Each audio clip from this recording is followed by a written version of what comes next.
안녕하세요. 여러분은 살면서 좋은 일, 나쁜 일 중 어느 쪽을 더 많이 해보셨나요? 저는 어릴 때부터 인과응보라는 말을 믿었어요. 사람이 나쁜 일을 한다면 그게 어떤 식으로든 나에게 돌아온다고 생각했거든요. 누군가 꼭 벌을 주지 않아도 내가 했던 좋은 일, 나쁜 일이 언젠가 내 삶에 영향을 준다고 생각했어요. 제가 있던 보육원은 한 해를 마무리할 때 아이들에게 다양한 이름의 상장을 만들어서 나눠주고는 했는데요. 아이들이 1년 동안 바르게 잘 자라고 더 열심히 지내라고 만들었던 이벤트였던 것 같아요. 그리고 매년 저는 착한 아이 상을 받고는 했죠. 저는 늘 선한 마음이 중요하다고 생각하고 보육원 출신이라는 나쁜 인식을 지우기 위해서라도 더 착한 일을 했거든요. 그리고 저랑 동갑인 친구 중 매년 똑똑한 친구상을 받는 아이가 있었어요. 놀랍게도 그 아이는 거의 천재라고 부를 수 있을 정도로 머리가 정말 좋았는데 초등학생이면서 중고등학생 문제집을 풀기도 하더라고요. 보육원에서 유일하게 동갑인 친구인데 태어난 지 얼마 안 되어서 입수한 저와는 다르게 아픈 어머니랑 함께 지내다가 들어왔다고 하더라고요.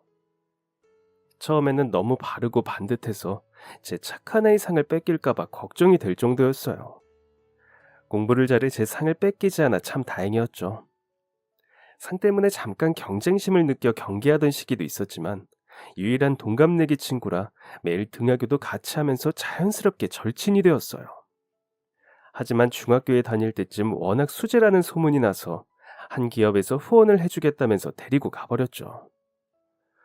듣기로는 기숙사가 있는 공부를 잘하는 애들만 다니는 엄청 유명한 학교라고 하는데 숙소비에 생활비, 그리고 공부에 들어가는 모든 비용을 전부 내준다고 하더라고요. 좋은 친구를 잃어서 아쉬운 마음이 들었지만 보육원에서 해줄 수 있는 지원보다 훨씬 좋으니 그 친구의 미래를 위해서는 꼭 가야 했어요. 너는 어디를 가도 잘할 거야. 거기 가서도 네가 분명 1등 할걸? 이제 나 가면 네 숙제랑 공부는 누가 봐주지? 야, 괜찮아. 그 정도는 나도 할 수 있거든. 아휴, 아직 가르쳐 줄 게 많은데 너 성적 올리려면 아직 한참 더 배워야 하는데. 어? 나 혼자서도 잘할 수 있거든. 너 나중에 내가 성적 너무 올라서 놀라지나 마라. 아, 그래도 가서 잘해. 가서 보육원에서 왔어도 이렇게 공부 잘할 수 있다. 이렇게 똑똑할 수 있다 보여주면서 거기 있는 부잣집 애들 코를 납작하게 만들어주고 와. 나중에 돈 많이 버는 훌륭한 사람 되어서 나 맛있는 것도 많이 사주고 다른 보육원 친구들도 도와주고 알았지? 어릴 때부터 같이 지낸 단짝이 떠나는 것은 아쉬웠지만 친구의 미래를 위해 더 좋은 선택이기 때문에 애써 웃으면서 마지막 인사를 했어요. 워낙 똑똑하고 바른 아이라 어디서든 잘할 거라는 믿음이 있었어요. 그렇게 저희는 서로 멀어지게 되었고 그 후로 가끔 소식을 듣기는 했지만 언젠가부터 각자의 길을 가느라 서서히 잊혀지기 시작했어요.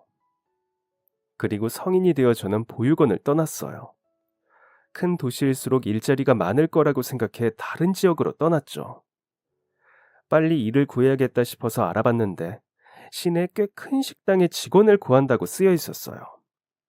면접을 봤는데 그동안 보육원 출신이라고 떨떠름하게 생각하던 몇몇 분들과 달리 사장님은 저를 엄청 좋게 봐주셨어요. 아마 보육원이면 부모님이나 가족이 안 계신 거지. 어휴, 그런데 혼자 여기까지 와서 일을 구하려고? 대단하네. 젊은 아가씨가 생활력도 강하고 우리 아들도 좀 이런 모습 배웠으면 좋겠다. 사장님은 나이가 좀 있는 아주머니였는데 가족들도 없이 혼자서 타지에서 자리 잡으려는 제가 대단하다면서 칭찬을 많이 해주셨어요.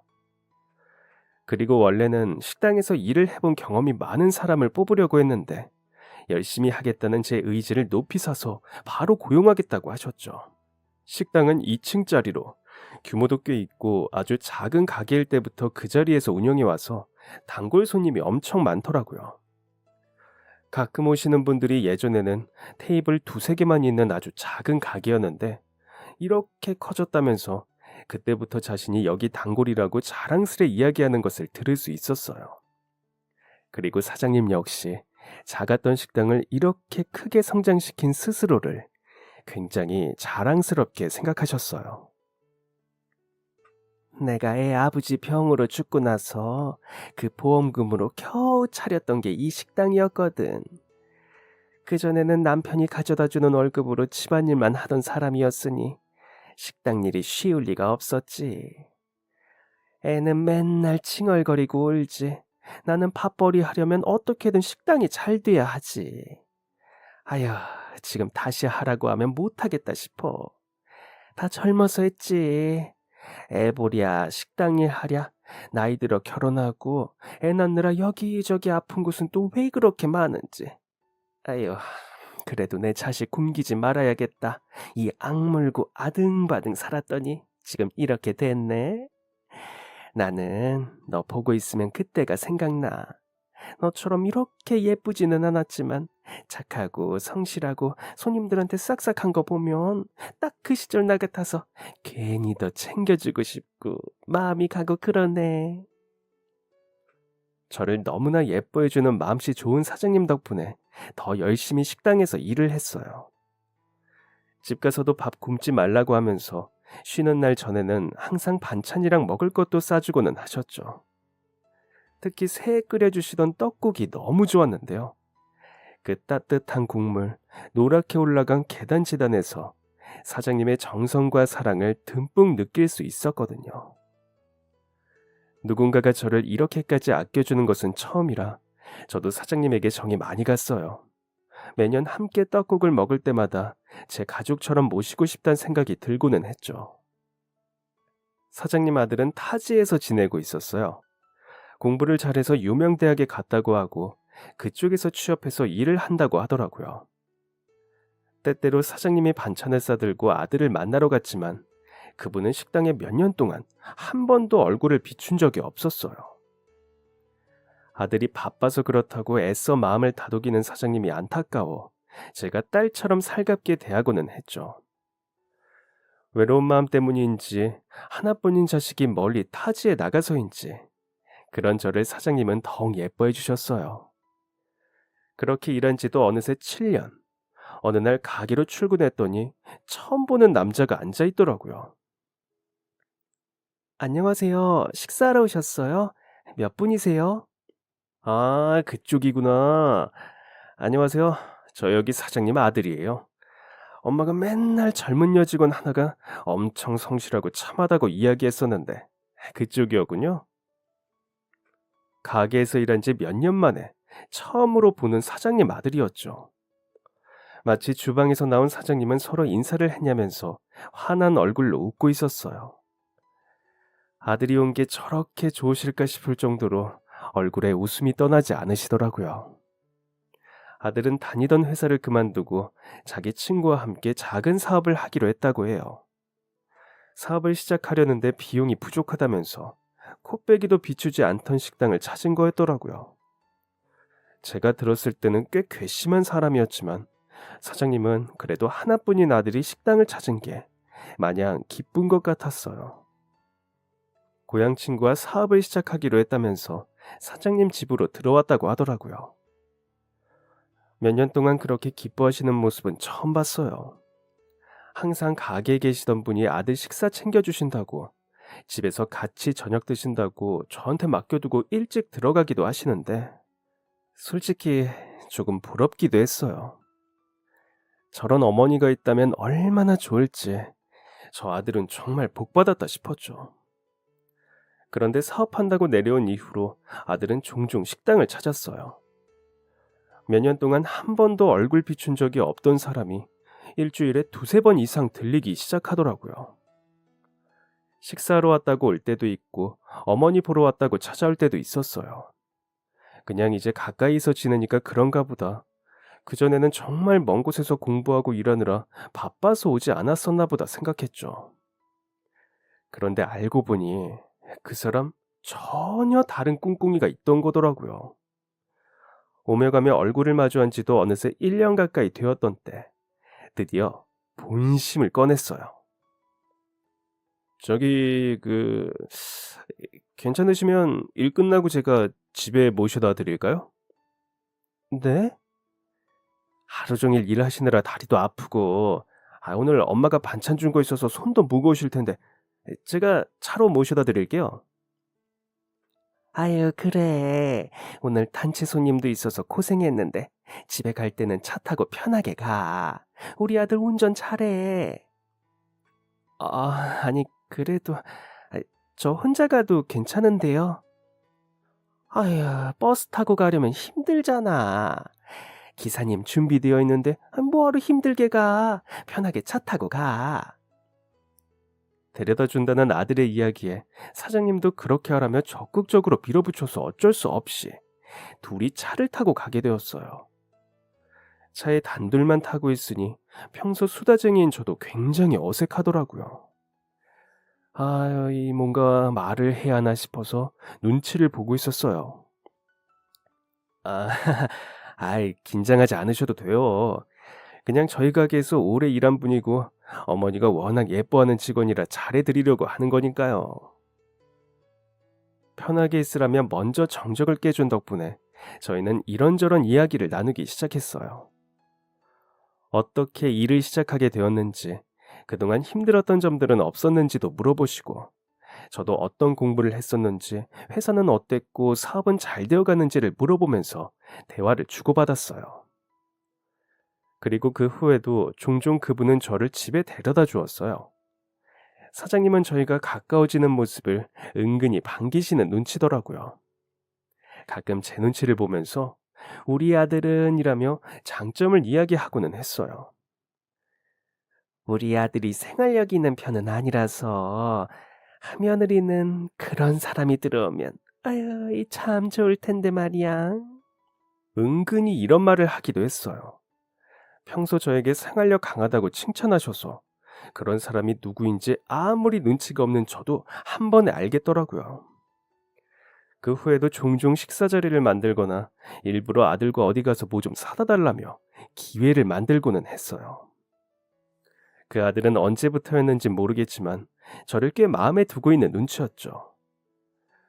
처음에는 어머니를 잘 챙기지 않는 아들에 대해서 좋지 않은 이미지를 가지고 있던 저도 조금씩 마음을 열어가기 시작했어요. 실제로 이야기를 나눠보니 마음이 따뜻하고 배운 것도 많아서 그런지 똑똑한 사람인 것 같았거든요. 무엇보다 제가 가족처럼 생각하는 사장님이 제 시어머니가 된다고 생각하니 너무 좋겠다는 생각이 들었고요. 그렇게 몇 달을 누가 봐도 뻔히 다리를 놓아주려는 사장님의 행동을 애써 모르는 척해가며 데이트 아닌 데이트를 하게 됐어요. 그리고 마침내 남자분이 먼저 저에게 정식으로 만나보자고 이야기하더라고요. 저는 결혼까지 생각해두고 있습니다. 저랑 진지하게 결혼을 전제로 만나보면 어떠신가요? 결혼을 전제로 만나자는 이야기에 좋다고 대답했어요. 그리고 6개월을 데이트하고 결혼하게 되었죠. 사실 6개월 동안 결혼 준비로 바빴기 때문에 이게 연애인지 헷갈리기도 했지만요. 제 20대를 보낸 식당이 이제는 남은 평생을 보낼 곳이 되었는데요. 제가 너무나 좋아하는 사장님과 진짜 가족이 된다니 그게 가장 기쁘더라고요. 결혼을 한 이후에는 사장님이 신혼부부가 그래도 자기 공간이 있어야 한다면서 근처에 작은 전셋집을 얻어주셨어요. 저는 사장님이랑 같이 사는 것도 좋다고 이야기했지만 나중에 아이 생기면 신혼도 못 즐긴다면서 그 전까지 둘이 오붓하게 지내라고 하시더라고요. 결혼 후 남편은 정말 다정하게 잘해주었어요. 어머님이 아들을 조금 오냐오냐 하면서 키워서 그런지 빨래도 청소도 도와주는 법은 없었지만 그래도 일하고 오면 고생했다고 발도 주물러주고 퇴근할 때 데리러 오기도 하고 출근할 때 데려다 주기도 하고 그동안 제가 가보지 못한 곳이나 먹어보지 못한 음식도 많이 사줬어요. 그렇게 한 1년 동안은 정말 행복하게 보냈던 것 같아요. 우리도 이제 슬슬 아이가 있어야 하지 않아? 결혼한 지 1년 정도 지나니 남편이 아이 이야기를 꺼내더라고요. 저도 이제 신혼은 충분히 즐긴 것 같으니 아이가 있어도 좋겠다는 생각이 들어서 그러자고 했어요. 그런데 저희 예상과 다르더라고요. 언제든 우리 이제 아이를 갖자라고 하면 생길 것 같았는데 현실은 그러지 않았어요. 아이를 계획한 마음과는 다르게 한 해가 다 지나도록 임신 소식이 없었거든요. 어머니는 애 없이 살아도 좋고 나중에라도 생길 수 있으니 마음 급하게 먹지 말라고 오히려 저를 위로해 주셨어요. 결국 2년 동안 노력했지만 아이가 생기지 않아서 병원에 찾게 되었어요. 그리고 병원에서는 충격적인 소식을 들려주었어요. 난소암 3기네요. 워낙 조용히 발병하다 보니 그 전에 증상이 없는 경우가 많아요. 오시는 분들 대부분이 3기쯤에 발견을 하기도 하고요. 지금 전이가 꽤 진행된 상태라 우선 수술로 제거해야 합니다. 임신을 염두에 두고 계셔서 한쪽이라도 보존을 해드리고 싶지만 그럴 수 있을지 확신이 없네요. 우선 검사를 몇 가지 더 해보고 이야기를 나눠보도록 하죠. 난소암. 우선 암이라는 이야기를 들으니 손발이 벌벌 떨리더라고요.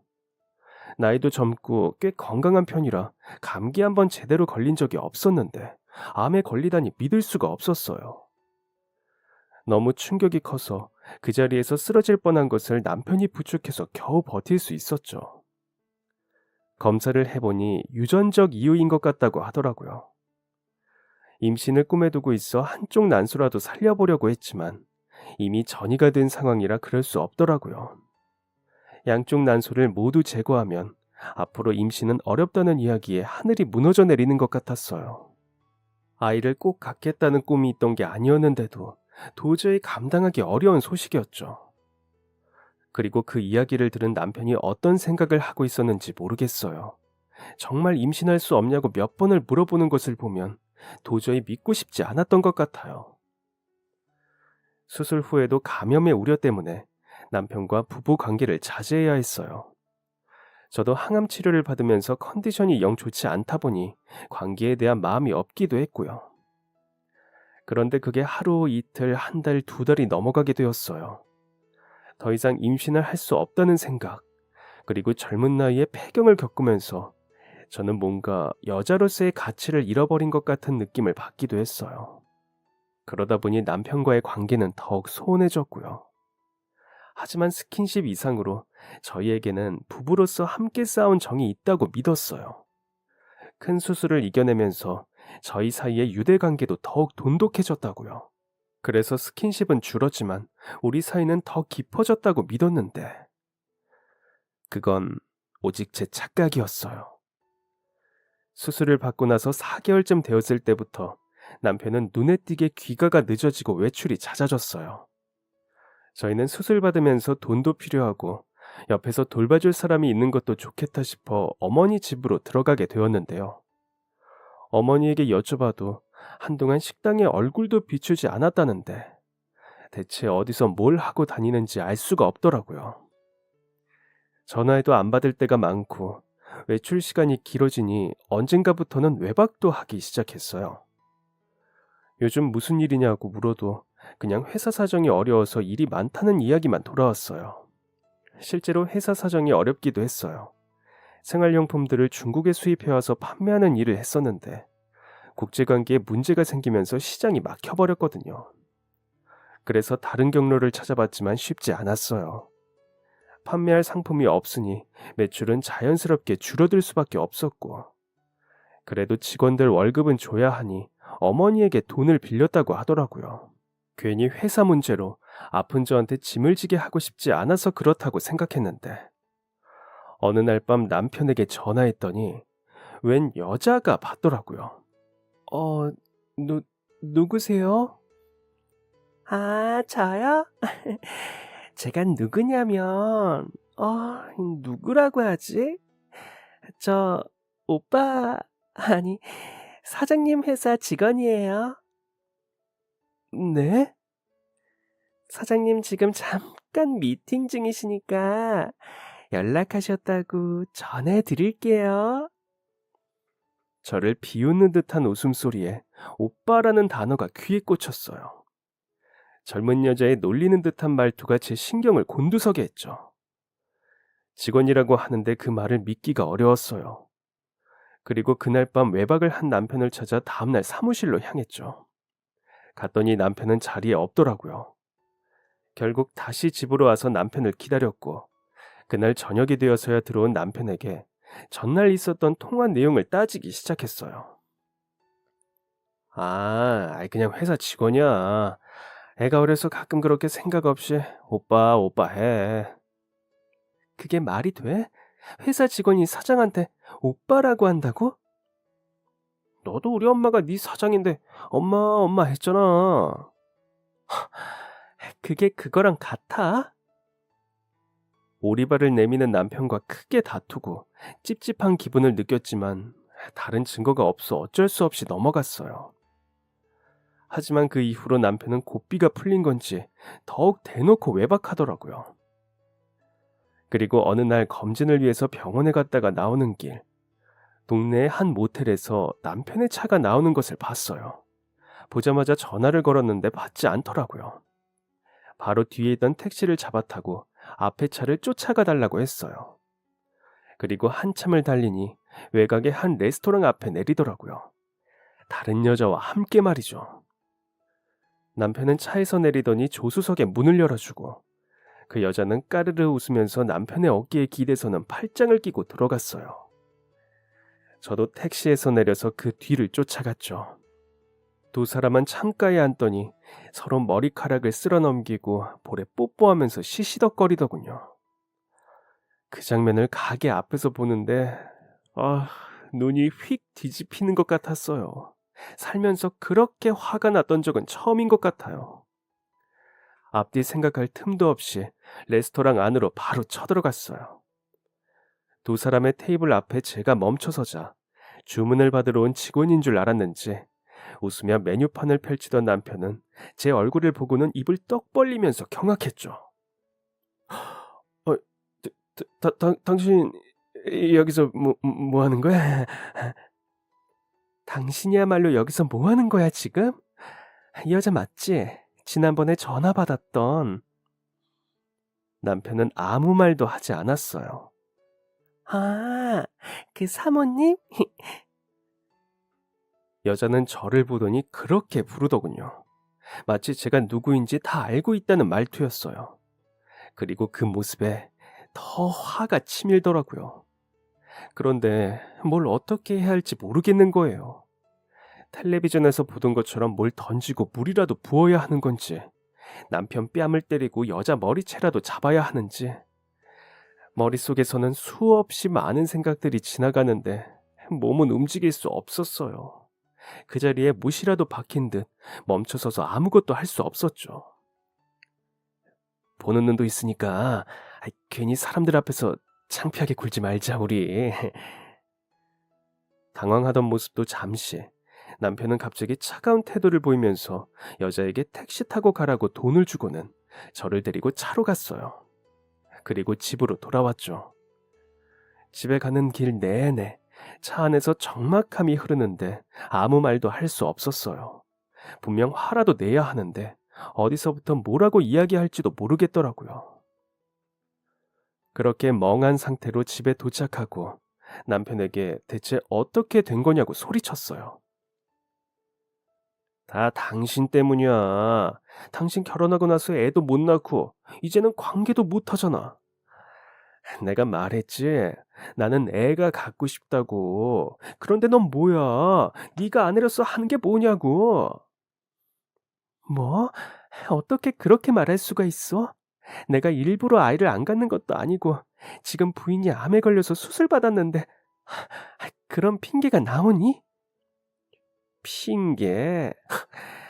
너야말로 그동안 어디서 몸을 굴려먹었길래 그런 병에 걸리는데. 알고 보니 어디서 애라도 지운 거 아니야? 뭐? 선생님 말씀 못 들었어? 유전일 가능성이 높다고. 당신이 당신이 어떻게 나한테 그런 말을 해?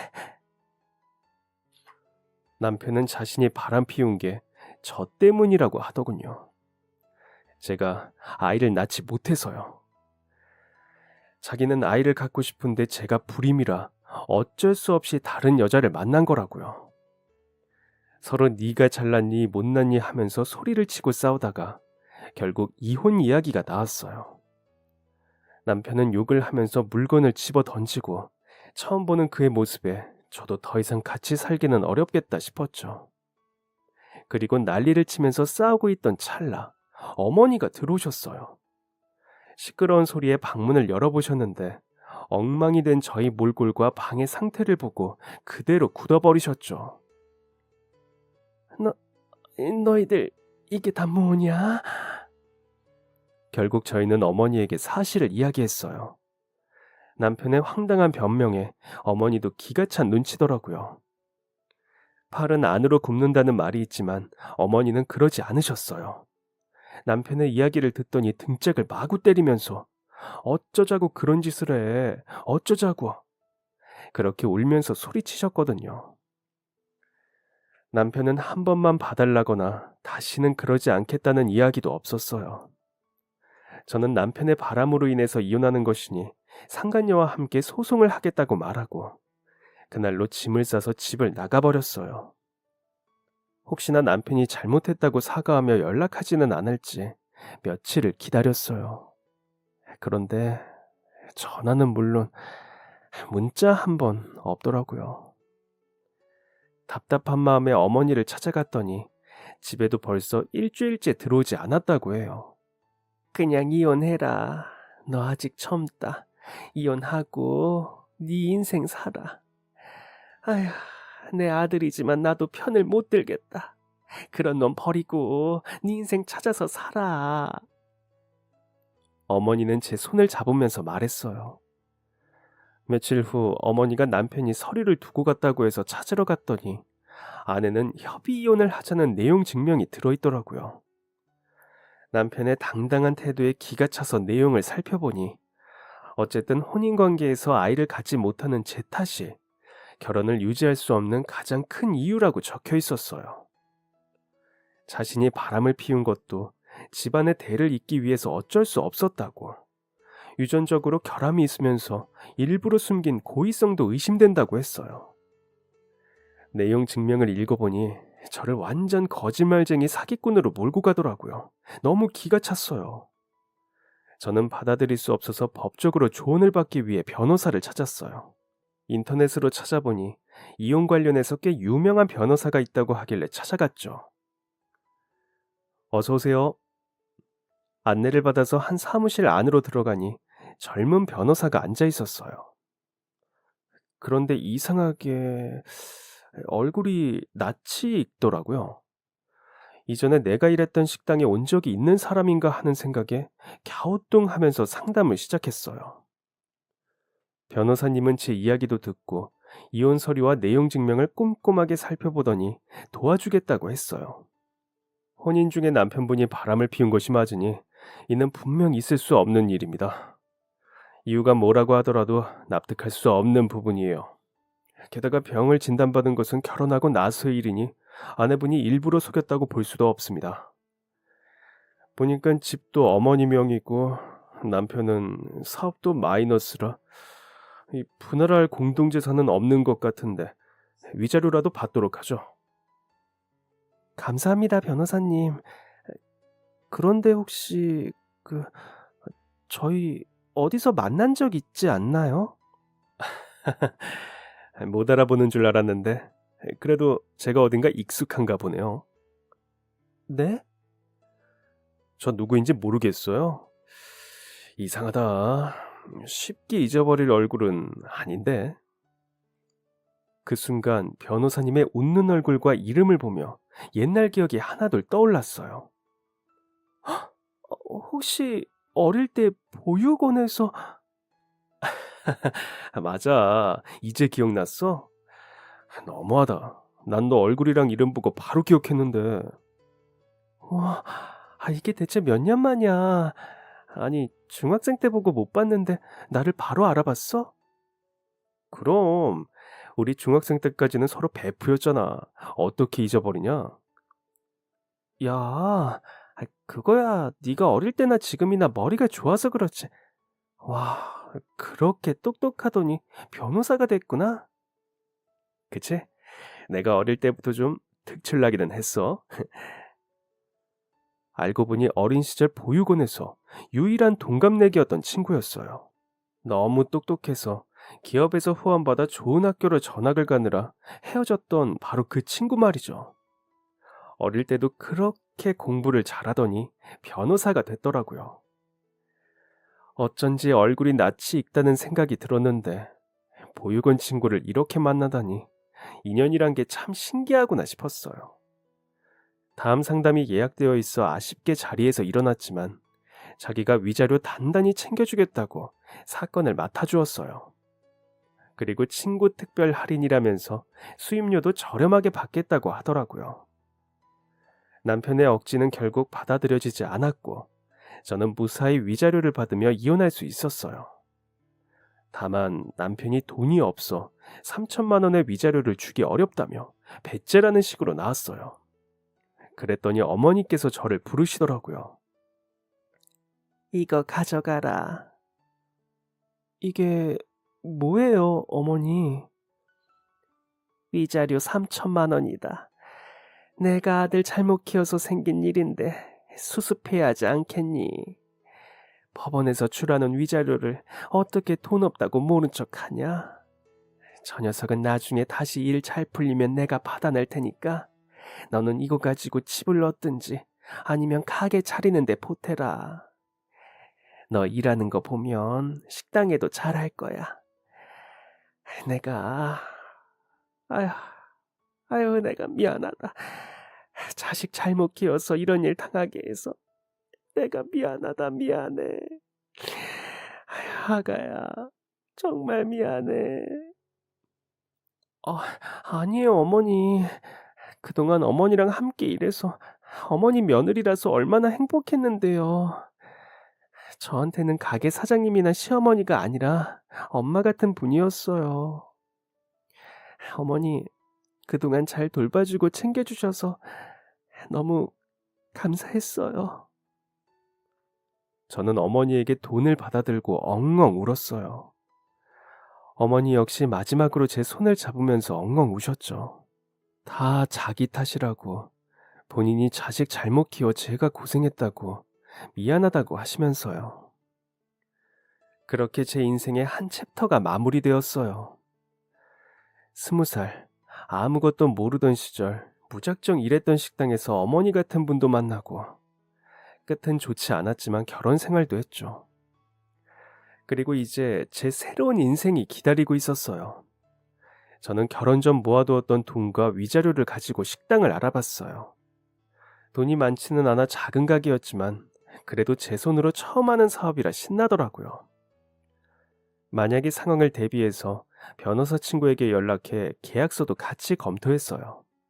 그리고 최종 계약할 때도 같이 가서 마무리했어요. 제가 가게를 알아보는 동안 곁에서 도와준 친구에게 고마워서 밥을 대접하겠다고 했습니다. 아니야. 밥은 내가 사야지.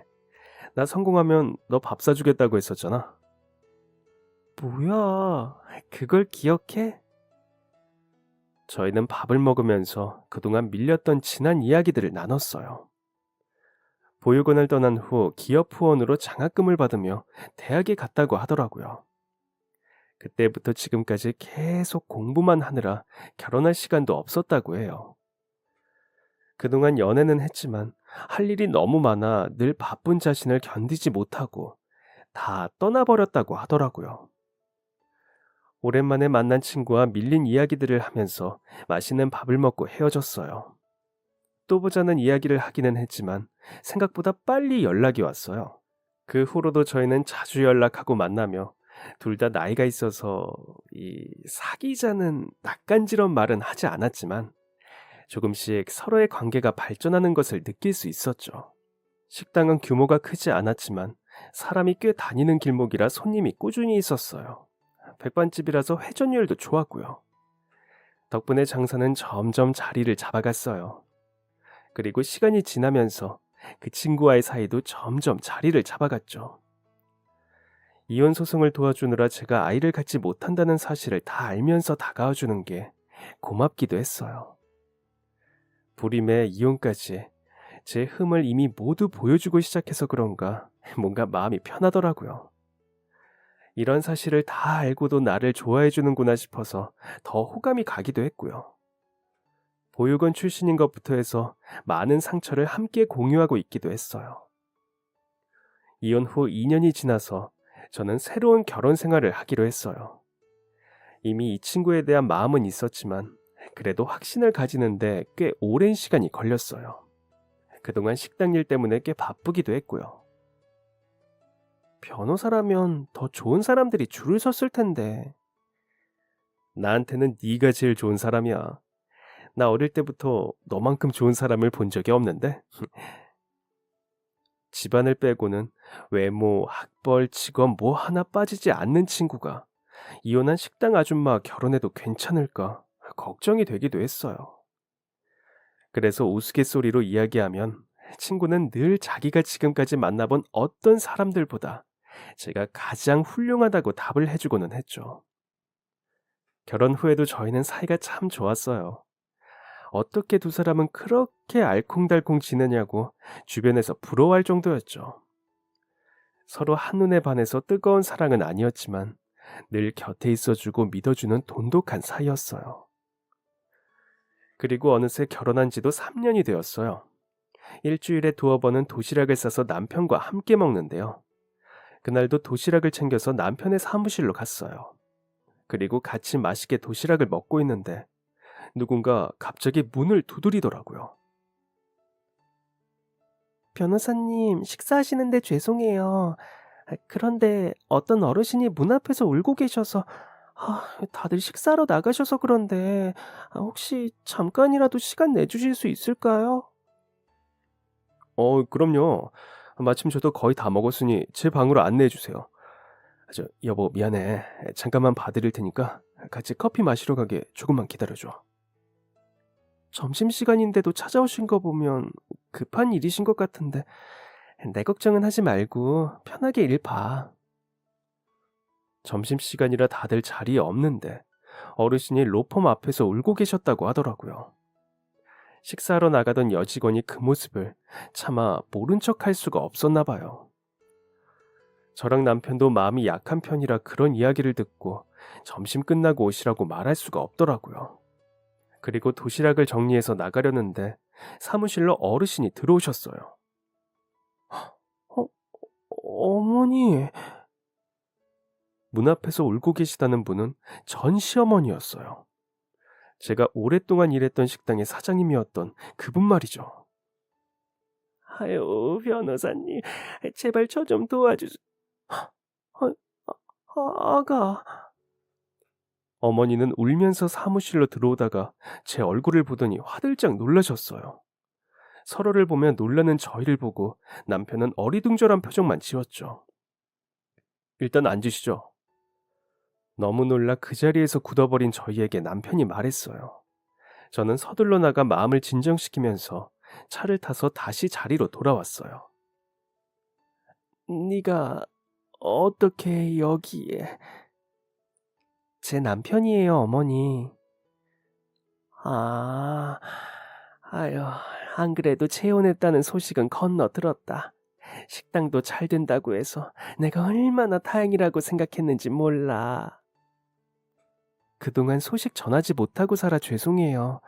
사실 소식을 전하고 싶어도 제가 그래도 되나 싶기도 해서. 아유, 아니야. 그게 맞다. 이혼한 시어머니한테 뭐하러 소식을 전해. 네가 잘 살고 있으면 그걸로 됐다고 나도 그렇게 생각하고 살았다. 감사해요, 어머니. 근데 오늘은 무슨 일로? 아유, 내가 정말 억울해서. 아유. 어머니는 자신이 들고 온 종이를 책상 위에 올려두었어요. 남편은 바람 피웠던 여자랑 계속 만나고 있었는데 어머니는 그 사람이 너무 찝찝했다고 해요. 단순히 바람을 피워서 탐탁치 않을 뿐만 아니라 이혼 후 대놓고 두 사람이 만나기 시작하면서 남편의 행동이 더욱 이상해졌다고요.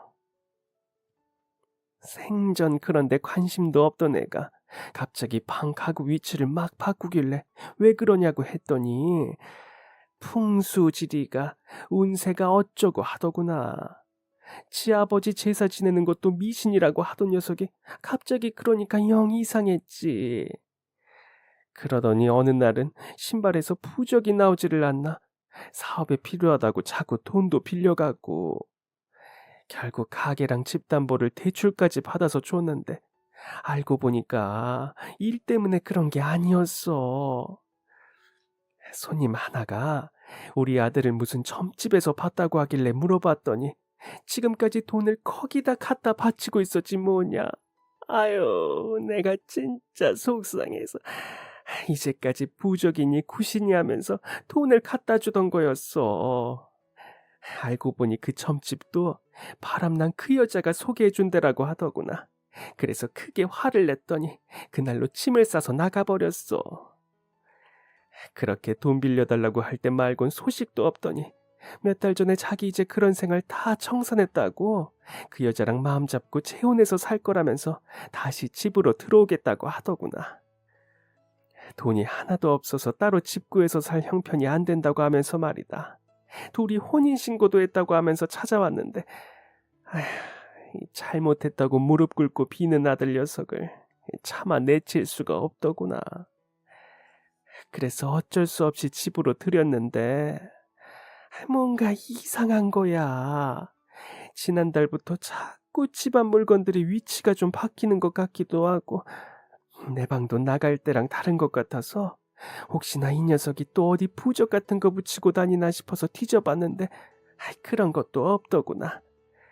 그러고 나서 얼마 전엔 내가 장롱에 깊숙이 숨겨둔 보석 몇 개가 없어진 것 같았어. 서랍도 뒤져본 것 같고 현금 보관해둔 것도 얼마 없어진 것 같고 영 이상하고 찜찜해서 견딜 수가 없었지. 어디서 좀도둑이라도 왔다 갔나 싶어서 현관 비밀번호도 바꿔봤는데 그래도 계속 뭐가 없어지는 느낌이 들어서 어쩔 수 없이 내 방에 카메라를 설치했다. 요즘 뭐 집에다가 설치할 수 있는 카메라가 있다길래 하나 뒀지.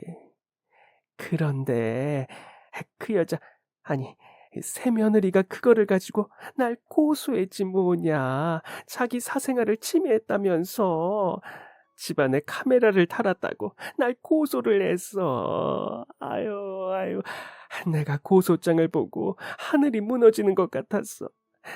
오갈 데 없다는 애들 집에 들였더니 도둑질도 모자라 이제 자기 시어머니를 고소까지 하고.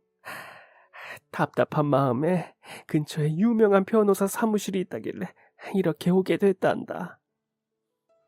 남편은 어머니의 이야기를 차분히 듣더니 고소장을 살펴보고 이런저런 내용들을 메모하기 시작했어요. 그동안 고생이 많으셨겠어요. 보니까 제가 도움을 드릴 수 있을 것 같습니다. 아이고, 변호사 선생님 정말입니까? 부탁드립니다. 아들 녀석도 왜 카메라를 설치했냐고 오히려 며느리 편을 들면서 길길이 날뛰고 당장 돈이라도 해주면서 고소 취하해달라고 빌라고 하는데 제가 그럴 돈도 없어요. 그리고 이대로는 억울해서 그런 식으로 합의도 못하겠고요. 정말 송구한 말씀이지만 제가 당장 큰 돈을 마련할 형편이 되지 않아요. 혹시 변호사 비용은 할부도 되나요? 비용은 걱정하지 마세요. 아내에게 결혼 전부터 가족 같은 분이었다고 이야기 많이 들었어요. 어머니 같은 분이 가족이라 너무 좋았다고요. 늘 자기 친어머니 같은 분이라고 생각했다고 들었습니다. 아내 친어머니 같은 분에게 제가 어떻게 비용을 받겠어요. 게다가 위자료도 대신 내주셨는데 그때 주셨던 위자료로 받은 셈 치겠습니다. 변호는 무료로 도와드릴 테니까 걱정하지 마세요. 어머니의 안타까운 사연을 듣고 너무나 도와드리고 싶은 마음이었는데 그런 제 생각을 읽었나 봐요. 남편은 제 손을 다정하게 잡으면서 다 안다는 듯 눈을 맞추고 고개를 끄덕이더니 무료로 변호를 해주겠다고 하더라고요. 어머니는 정말 고맙다면서 자리에서 일어나 무릎을 꿇고 인사하려는 것을 저희가 얼른 말렸어요. 그리고 남편은 바로 반박할 증거를 모으기 시작했는데요. 다행히도 어머니가 홈캠을 설치하기는 했지만 작동법을 잘 모르셔서 영상을 저장하는 시기를 제대로 정하지 않으셨더라고요. 그래서 홈캠은 실시간으로 볼 수 있지만 영상이 몇 시간 만에 그 위에 덮어져서 이전 자료가 남아있지 않았어요. 영상이 저장되어 있지 않은 데다가 그동안 찍은 내용들도 어머님이 계속 확인하고 감시했다는 증거도 없었고요. 홈캠을 설치한 것은 맞지만 이를 확인하거나 활용했다는 증거가 전혀 없는 상태라 다행히 무죄를 받을 수 있었어요. 그리고 오히려 어머니의 방에 설치되어 있는 홈캠의 존재를 새 며느리가 어떻게 알았는지 반박했는데요. 제 무덤을 판다는 이야기처럼 어머니의 방에 카메라가 설치되어 있다고 고소를 한 것 때문에 오히려 거기 몰래 들어간 게 아니냐는 반박을 할 수 있었죠. 그리고 조사를 해보니 그동안 어머니의 방에서 훔쳤던 보석을 근처 전당포에 팔려고 했던 사실이 밝혀졌고 이러한 사실 때문에 그 여자는 오히려 절도로 역고소를 당했어요. 원래는 가족 간의 이런 재산 문제는 법적으로 처벌을 하기가 어려워요. 그런데 이번 고소로 인해서 새롭게 알게 된 사실이 두 사람이 혼인신고를 했다는 게 거짓이더라고요. 게다가 어머니 집에 들어와서 살게 된 지도 6개월이 채 되지 않았기에 충분히 고소할 수 있었는데요. 서로 알게 된 지 6개월도 채 되지 않는, 심지어 완전한 남이기 때문에 절도죄를 쉽게 받을 수 있다고 하더라고요.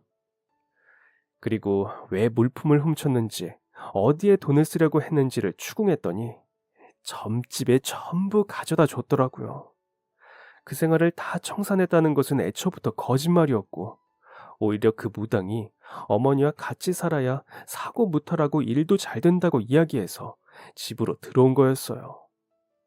그리고 알고 보니 그 무당은 완전 사기꾼이었는데 남편이 사업도 하고 어머니가 식당도 꽤 크게 운영하시니 그걸 다 뜯어먹을 속셈으로 그 여자와 짜고서 접근을 한 거였더라고요. 그동안 남편을 탈탈 털어먹은 것도 부족해서 어머니 재산까지 탐을 내서 혼인신고를 했다는 거짓말로 들어온 거였어요. 우리 집에 눌러 앉아서 나를 아주 싹 털어먹으려고. 아휴, 진짜 내가 그 생각만 하면 소름이 돋는다. 아들 녀석도 아주 꼴도 보기 싫어서 내쫓아버렸다. 식당이랑 집도 정리해서 대출금 갚고 남은 돈으로 옛날처럼 작은 가게랑 방구해서 다시 시작할 거란다. 변호사님이랑 네 덕분에 내가 살았어. 아휴, 정말 고맙다. 아유, 너무 감사해요, 변호사님.